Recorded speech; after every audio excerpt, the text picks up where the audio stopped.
Chaque jour, Charles et Carole vous présentent la leçon de l'école du sabbat.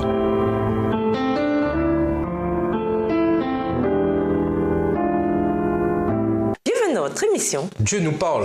Nous voilà à la leçon de lundi, les États-Unis dans la prophétie. D'aucuns posent la question et c'est parfaitement compréhensible.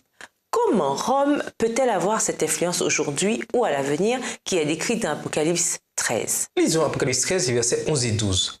Quels indices nous permettent d'identifier qui est cette puissance?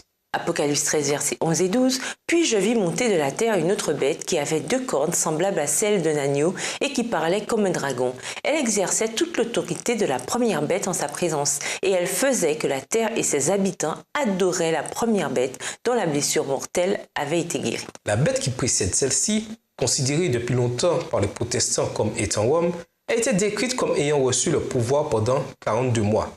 Apocalypse 13, verset 5.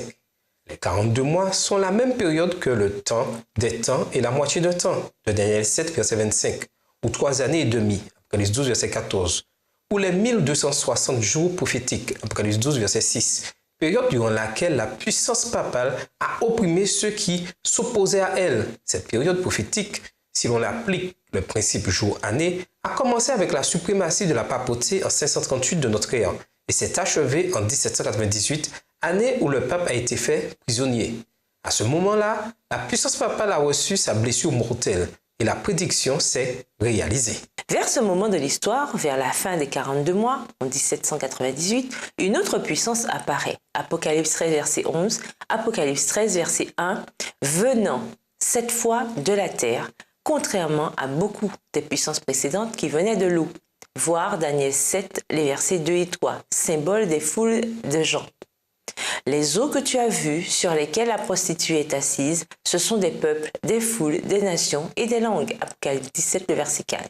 Pour ces raisons, entre autres, cette puissance est forcément les États-Unis d'Amérique, qui ont émergé dans une partie relativement inhabitée du monde, qui n'ont pas eu besoin de renverser des empires pour asseoir leur puissance. Quelle était la nation du Nouveau Monde qui, en 1798, attirait l'attention du monde et présageait un avenir de force et de grandeur?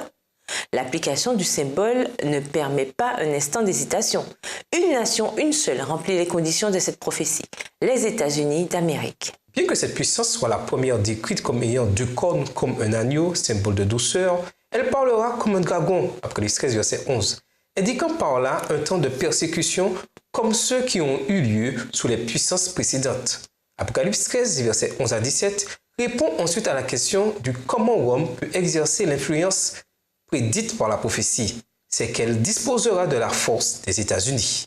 Et nous vous laissons avec la question du jour. Lorsque vous passez par des situations difficiles, comment pouvez-vous apprendre de Jésus et imiter son caractère?